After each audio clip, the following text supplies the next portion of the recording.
Welcome to the Food Revolution Summit, where we explore how you can heal your body and your world with food. This is Ocean Robbins, and I am joined by my dad and colleague, John Robbins, in welcoming our guest, Dr. Robert Lustig. Dr. Robert Lustig is professor of pediatrics in the Division of Endocrinology at the University of California, San Francisco, and the director of weight assessment for UCSF's Teen and Child Health Program. He's author of Fat Chance, The Hidden Truth About Sugar, Obesity, and Disease.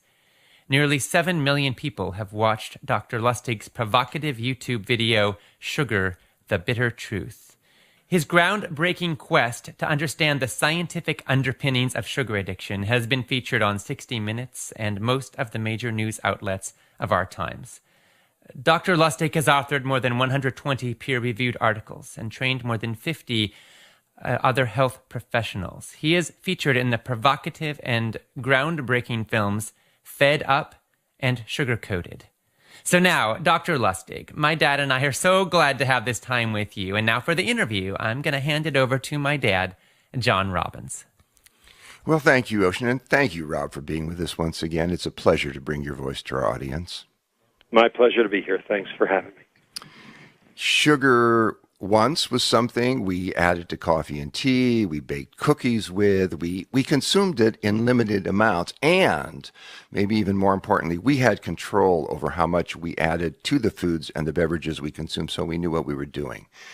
Now, things have changed. We don't know how much we're eating. We don't have control, however, over how much is in our food. It's added to peanut butter and salad dressings and pasta sauces and supposedly healthy choices, things like fruit-flavored yogurt. And, well, it's really added to just about every packaged food that's sold in just about every supermarket in just about every city in the country. I'm thinking about vitamin water, for example. It's sold as a supposedly healthy beverage. But a 20-ounce bottle of vitamin water contains as much sugar as 3 Krispy Kreme glazed donuts. Sugar now comprises something like 18% of our total calories. We're consuming at least 25 times more of it than our ancestors did. So what I want to ask you, Rob, is, do we even know what this huge increase in sugar consumption is doing to our lives and to our health? Well, we do, in part because of what's happened over the last 40 years in terms of the obesity, diabetes, fatty liver disease, this whole metabolic syndrome pandemic that has occurred. Now, I am not going to tell you that sugar is the cause of metabolic syndrome, but it is certainly a cause, and it is a manipulable cause. It is a preventable cause. Based on our data, we have calculated that 29% of all of the type 2 diabetes in this country is due to sugar and sugar alone. And across the world, 25%. And you know that there are countries that are diabetic without being obese, such as India, Pakistan, and China. And the question is, if obesity is the problem, how come these countries that are not obese have such a high prevalence of diabetes, higher than ours? And the answer is because it's not about the obesity, it's about the sugar. The way we need to look at this, instead of looking at sugar as its calories, we need to look at sugar as an environmental insult. In the same way we look at, say, BPA, and the same way we look at alcohol. It's not because of the calories that alcohol carries with it. It's because of the alcohol molecule itself. Well, the sugar molecule, specifically the fructose molecule, the molecule that's sweet, the molecule that makes us want it, the molecule that makes us crave it, has some very specific properties that ultimately impact our metabolism, our brain, our health, and ultimately our society. And as we've come to understand this molecule better, we've been able to basically pinpoint at least one, if not the major cause of disease in this country. Well, if I understand your findings accurately, total caloric consumption really doesn't correlate that much with diabetes prevalence worldwide, but the correlation is absolutely staggering between calories coming from sugar and diabetes incidence. Is that an accurate summary of your findings? That's exactly right.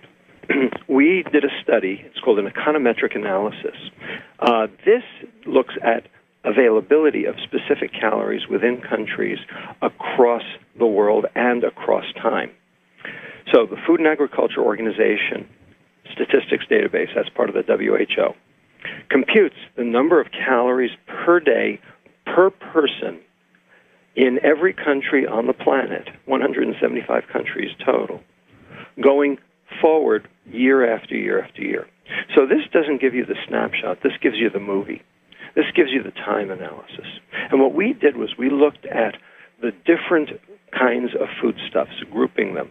So total calories, of course, fruits excluding wine, to look at, fruit that is sugar with fiber, meats, cereals, fiber-containing foods, oils, dairy, and finally, sugar crops, and sweeteners as line items.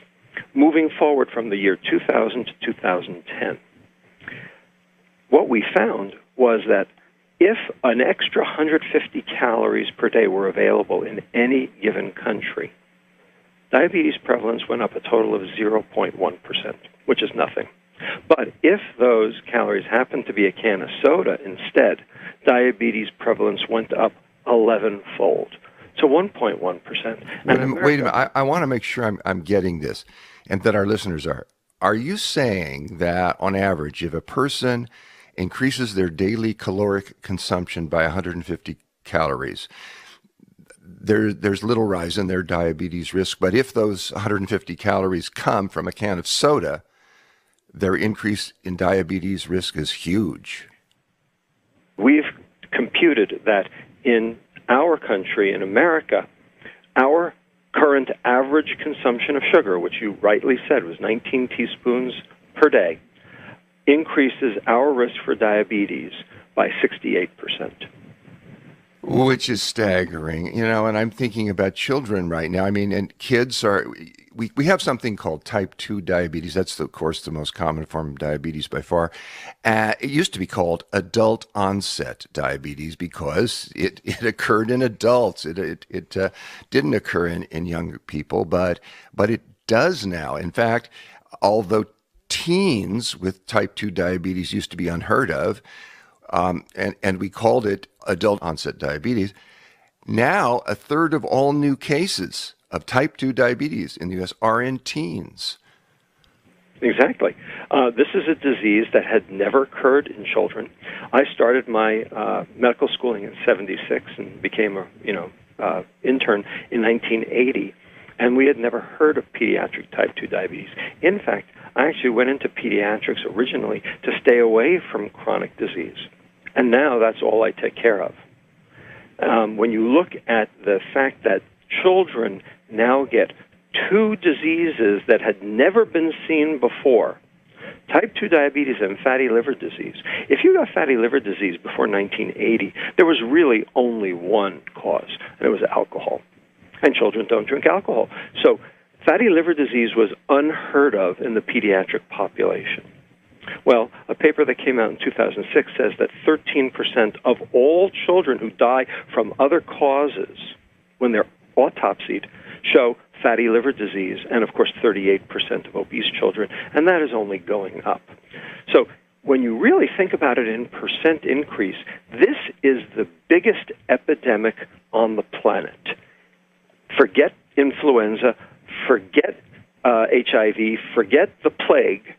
This is the biggest epidemic because it has gone from 0 to basically 1/6 of the world in the span of just 30 years. It is absolutely astounding.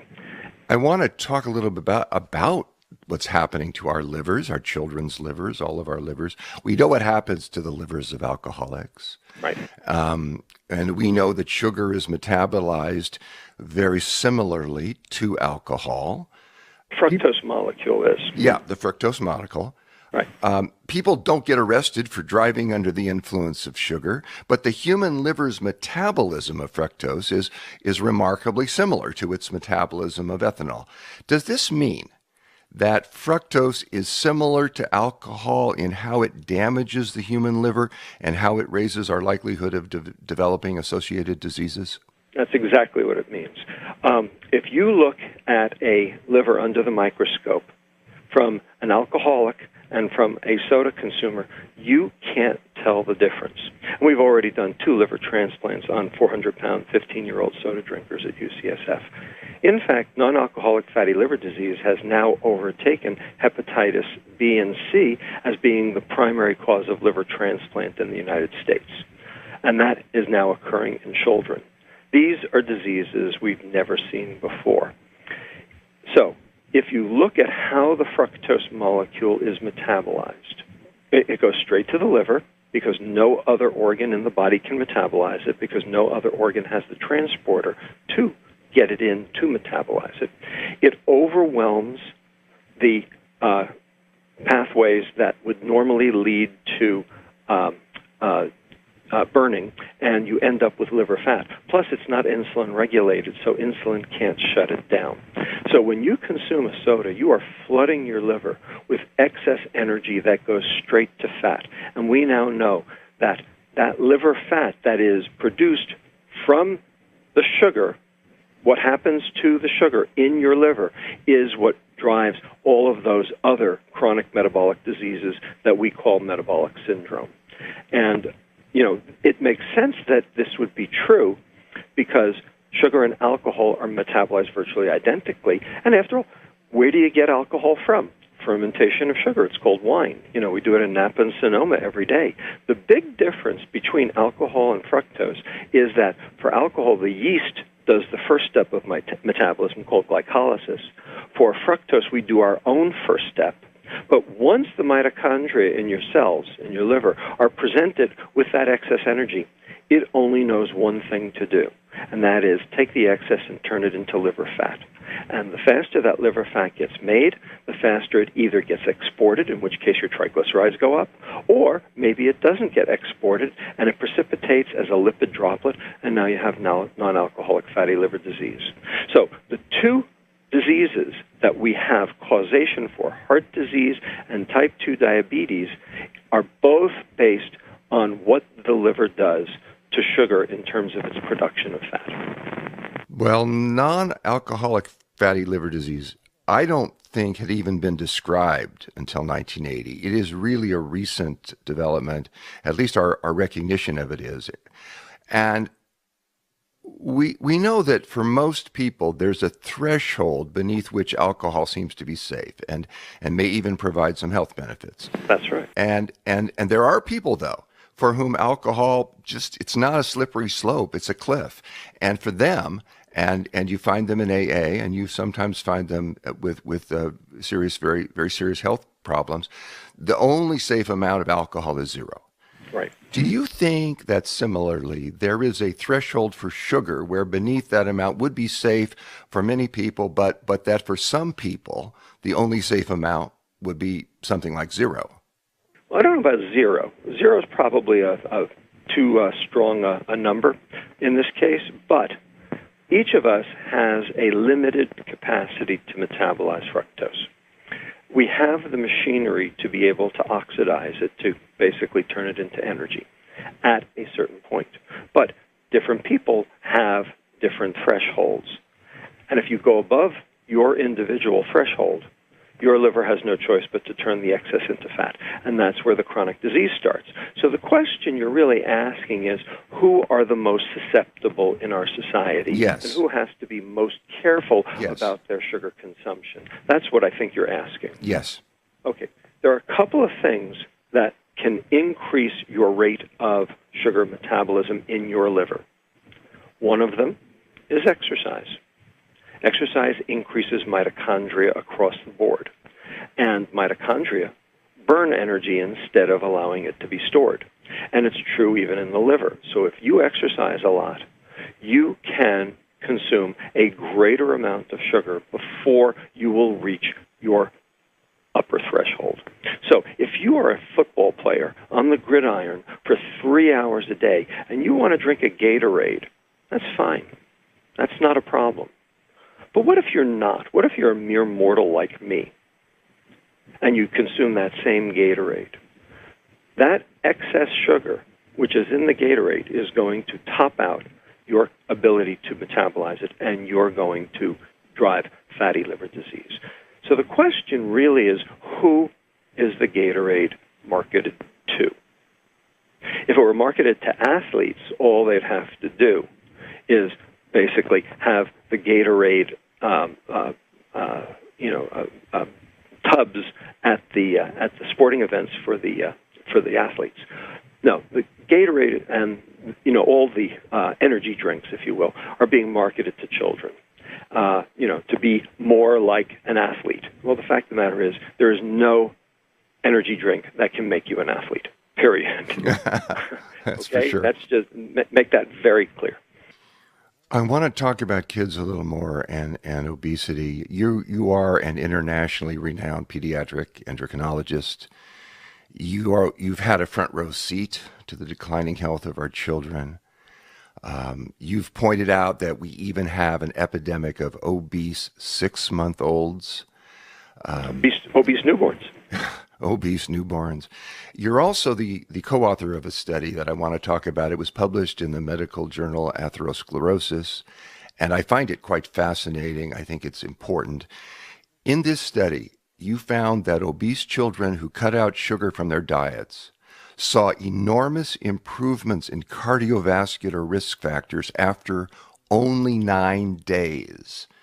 And the only change was their sugar intake. Yes, we did take the added sugar out of their diet, but we knew that the big criticism would be, well, of course you took the sugar out of their diet, they got better, because their calories went down.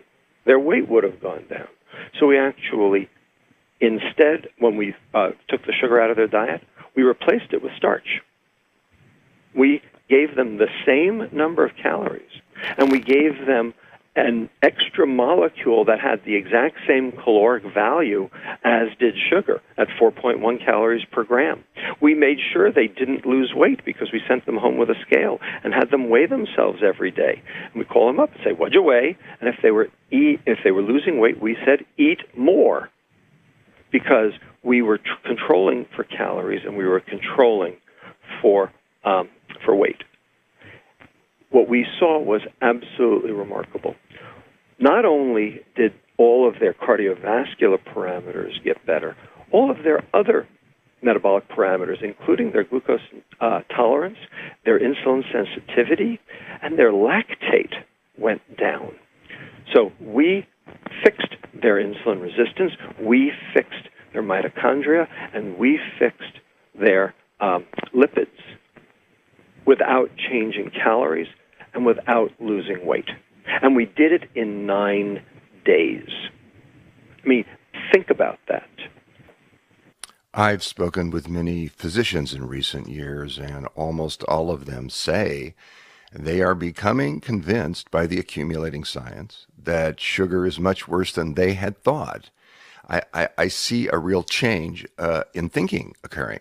The old paradigm said that the problem with sugar was that it provides empty calories and so contributes to weight gain. But the new understanding is that sugar consumption quite directly, and whether you're fat or not, can contribute to heart disease and heart attacks and diabetes and high blood pressure and cancer.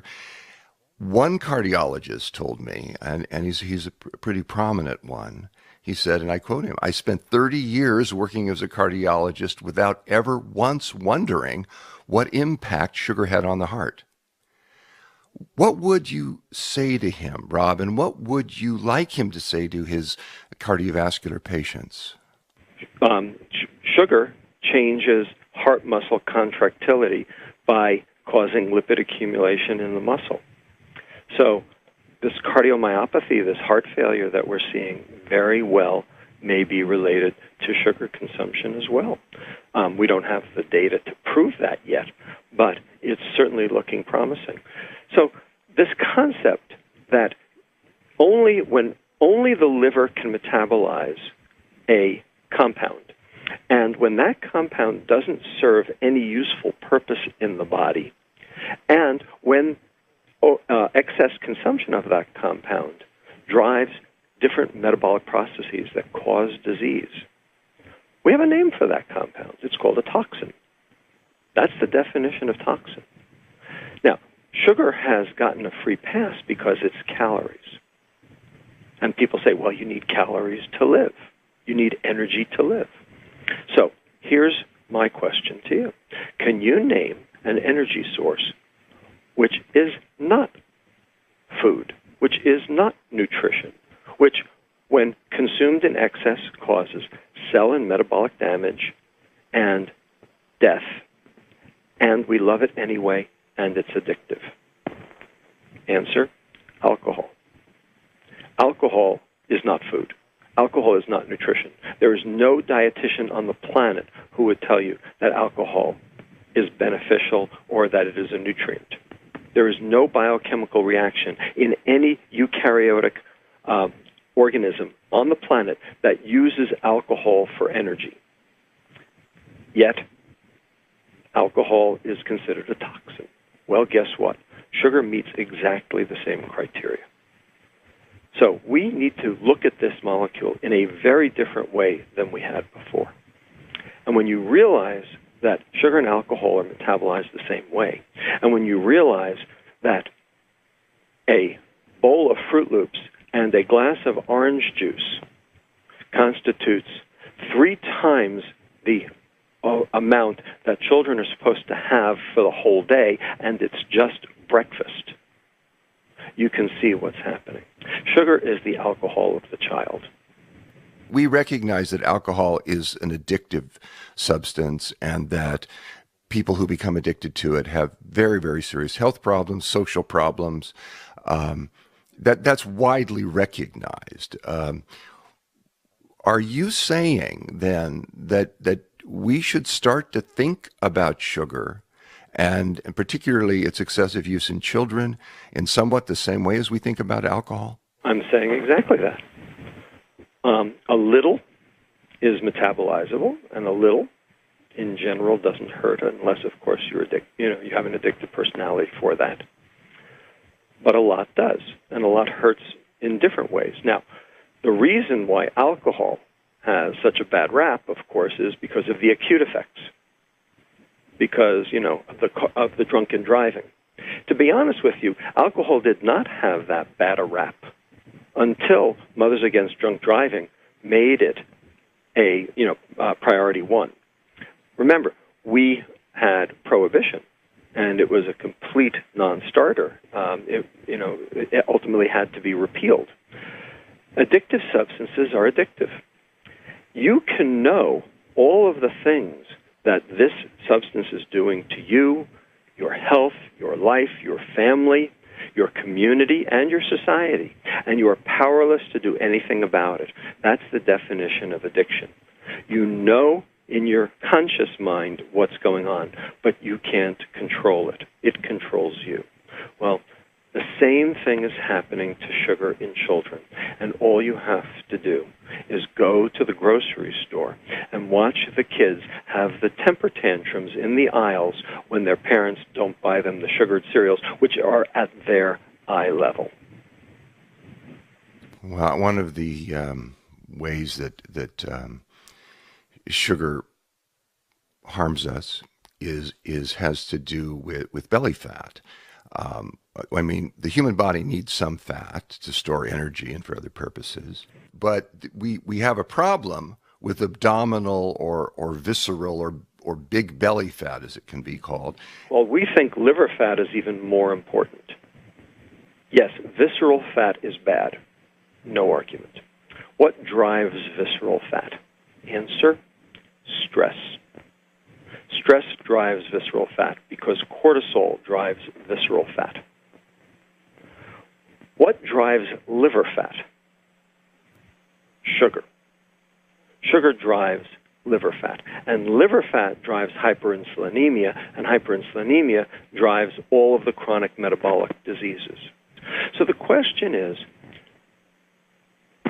which one is more fixable?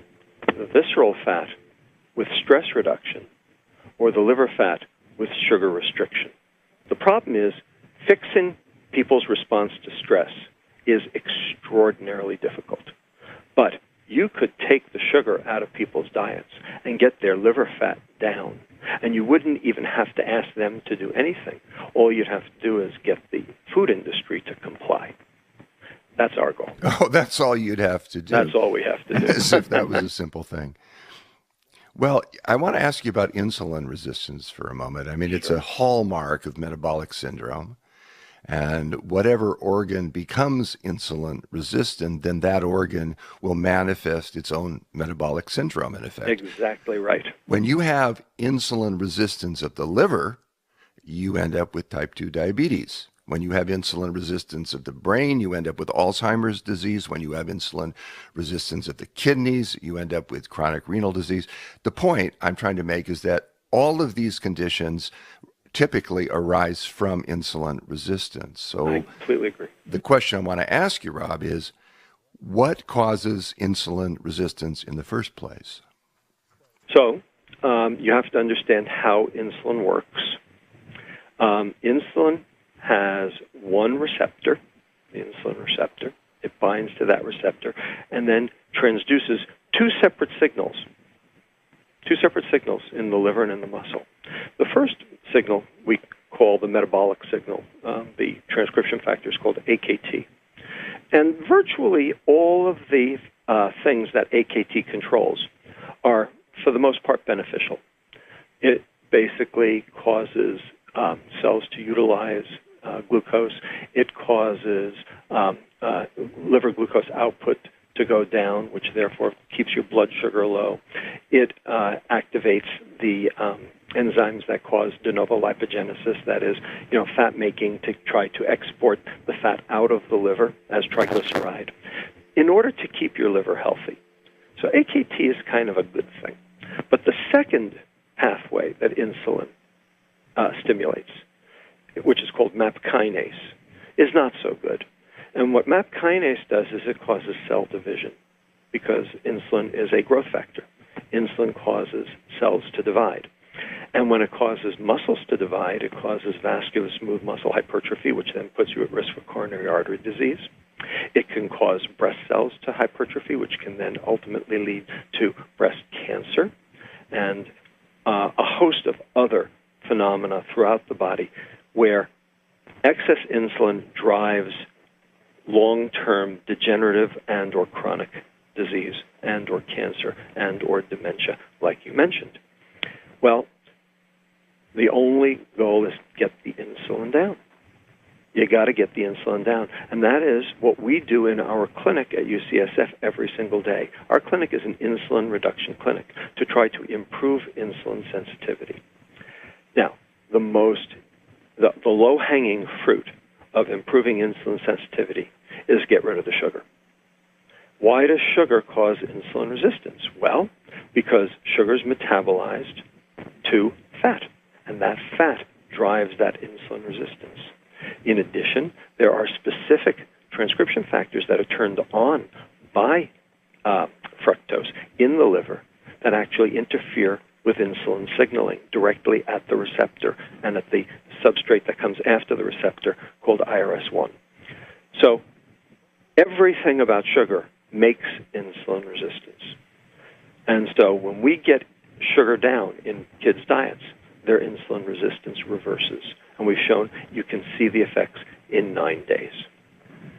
I'm hearing you say that getting the insulin down and improving insulin sensitivity is critically paramount, important, and that getting the sugar reduced or out of the diet is the number one way to do that. Yes. Is it also important to get more fiber in the diet to improve insulin sensitivity? Absolutely. And there's a reason for that. So everyone's heard of the microbiome by now. It's, the hottest word around. I think it even made word of the year for Webster's a year or two ago. So the microbiome is your bacteria. So here's how you need to think about this. You consume 160 calories in almonds. Okay? I love almonds. Consume 160 calories in almonds. How many of those calories do you absorb? Turns out only 130. What happened to the other 30? Where'd they go? Turns out the 130 got metabolized up high in the duodenum, but the 30 didn't, because the fiber in the almonds, both soluble and insoluble, formed a gel on the inside of the duodenum, on the inside of the upper intestine, which acted as a secondary barrier. And so those calories did not get absorbed early on. Therefore, it didn't cause the glucose spike. It didn't have to be handled by the liver. It didn't drive an insulin response because they're still in the intestine.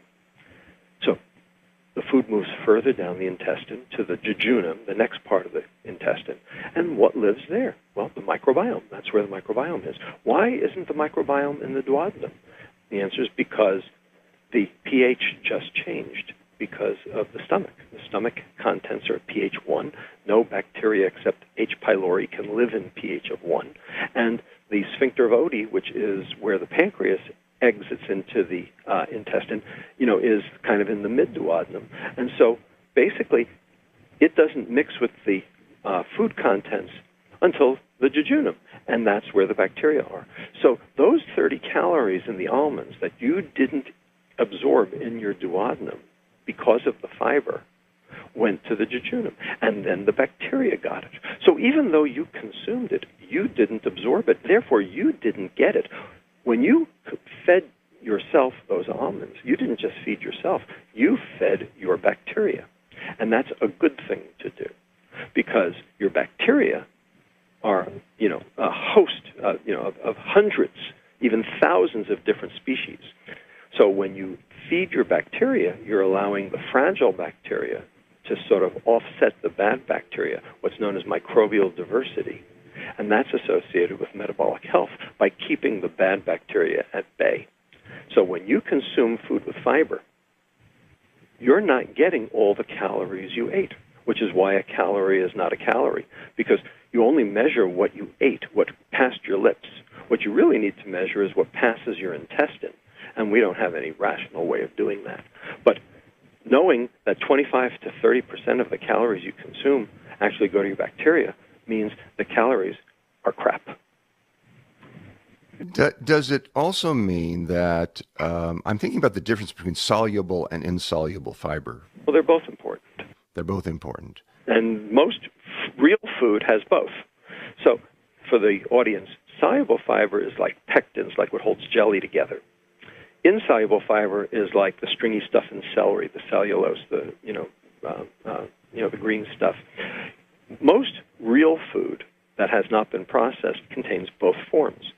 And what happens is, think of the hair catcher on your bathtub drain. It's a little plastic doohickey that has holes in it, right? And when you take a shower, the hair gets caught on the drain, plugs the holes, and then you have to clean it, in order for it to catch hair again, and allow the water to go down in the bathtub. So the insoluble fiber forms the lattice work like the plastic, and the soluble fiber forms, plugs those holes like the hair does. And so what you end up with when you have both is an insoluble barrier, and that's good, and that's what you want to happen. Now, the food industry has caught on to this fiber craze, and so what they're doing is they're adding soluble fiber only back to food. Like psyllium. Like psyllium, exactly, and other forms as well. Inulin and other forms of soluble fiber. The point is that you can't make that lattice work without the insoluble fiber, and no one's figured out how to add insoluble fiber back to food yet. So it means we should get our fiber from food. That's right. That's what it means. Well, it seems to me that fiber... real food. It's sometimes called roughage or bulk, but it's a really misunderstood weapon in our nutritional arsenal. I think fiber is the key to the kingdom. I think that fiber is the thing we are not getting. And people think fiber is what you throw in the garbage after you juice the orange. As far as I'm concerned, the fiber was the reason to eat the orange in the first place. Wow, well... You have to rethink, what you're doing. Rob, I want to shift a little bit. Typically, you're obviously a scientist. Typically, scientists see their role as generating data and researching issues, and then And then most scientists more or less expect that our public health officials and our elected officials will use that data and those research findings to improve the public good in some way. That And stopped. maybe that was once the case, but it really isn't now for many reasons, most of them involving money. Yes. Do you think at this point that some scientists need to get involved in public policy issues and even legal challenges? Absolutely.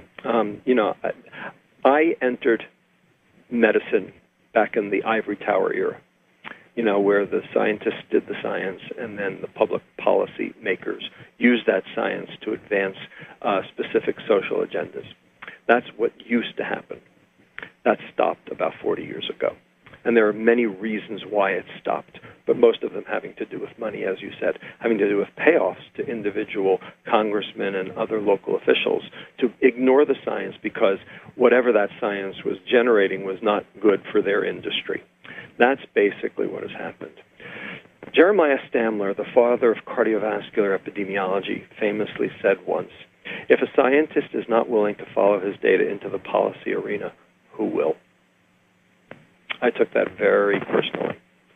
I also took personally a statement made at an Indian public health forum back about 10 years ago called the Hyderabad Statement, which says all significant public health changes involve and require the use of law. And that's why I went to law school. I went and got a master's in law at University of California Hastings College of the Law so that I understood what public health law was about, what it could do, what the obstacles were, what the legal doctrines were. And we are figuring out how to apply those doctrines to fix this obesity, diabetes, fatty liver disease, cardiovascular disease, metabolic syndrome pandemic. And it's working. A number of our speakers in this and our other Food Revolution summits, including Mark Bittman and Michael Pollan, have been quite vocal about calling for a national food policy. And that's one of our goals here at the Food Revolution Network, too, is a national food policy. Your nonprofit, the Institute for Responsible Nutrition, is participating in that discussion. Can you tell us about the Institute and its projects? Yes, well, we have lots to announce as well. We have just merged with a like-minded nonprofit known as the United States Healthful Food Council. And so IRN and USHFC have now merged to form a joint entity, which is now known as Eat Real. And Eat Real, the real part is in capitals because it's an acronym. It stands for Responsible Epicurean and Agricultural Leadership. When we read through their mission and their strategies, it was exactly ours. What they had developed was a scoring system and a labeling system for restaurants called Real Certified. And again, Real being the acronym. And you can see it in certain restaurants around the country even today. And you'll note it with a green fork in the center of the logo. And so we were developing exactly the same thing for packaged foods. A front-of-package label that would tell people in the grocery store, what's in this package can't kill you because it's real. And we are having those discussions with various states, various departments of health. For instance, the state of Tennessee has already signed on. We will be approaching another state very, very soon. And we hope to basically make this something that people will want because it's ultimately good for them. And we already know that certain restaurants want it because they can then distinguish themselves from their competitors. And people who are, interested in caring for themselves and caring for their health will actually frequent those restaurants. And this will give them an easy tool to be able to identify which foods are actually caring for their health and which ones are not. That's the idea. Since we can't expect anything from Washington, because, after all, the U.S. Department of Agriculture is just the mouthpiece of the food industry, and the FDA is the mouthpiece of the drug industry. This is going to have to come from another venue. And ultimately, Washington is going to have to be dragged along kicking and screaming, which means we have to create the demand for it at the local level. And that's what we're doing. Well, it's what we're doing here too at the Food Revolution Network, and why we feel such an alliance with you and respect for what you're doing. It's one of the central tenets of the work we do that food should confer wellness, not illness. Rob, I want to thank you for being one of our most trustworthy leaders and guides in the food revolution. Hey, I'm a pediatrician. Our children are our future. And if our children are getting sick, we have no future. I once saw a child wearing a T-shirt that said, "If you love me, don't feed me junk food." That's right. That's right. Well, thank you for being with us today, Rob, and thank you for your leadership in so many ways, and thank you for being with us of the food revolution. Oh, it's my pleasure, John. Really, pleasure to talk with you. We've been talking with pediatric endocrinologist and public health advocate Dr. Robert Lustig, board member of the United States Healthful Food Council, which you can find at eatreal.org, and author of Fat Chance, The Hidden Truth About Sugar, Obesity, and Disease. Dr. Lustig, your research is thorough and your findings are profoundly significant. We want to thank you for your advocacy, for your brilliant leadership, and for your partnership in the food revolution. Well, thank you for your advocacy and your leadership and your partnership as well. This is a global problem, and it's going to take all of us to solve it. Indeed it is, and we're doing it together. Thank you.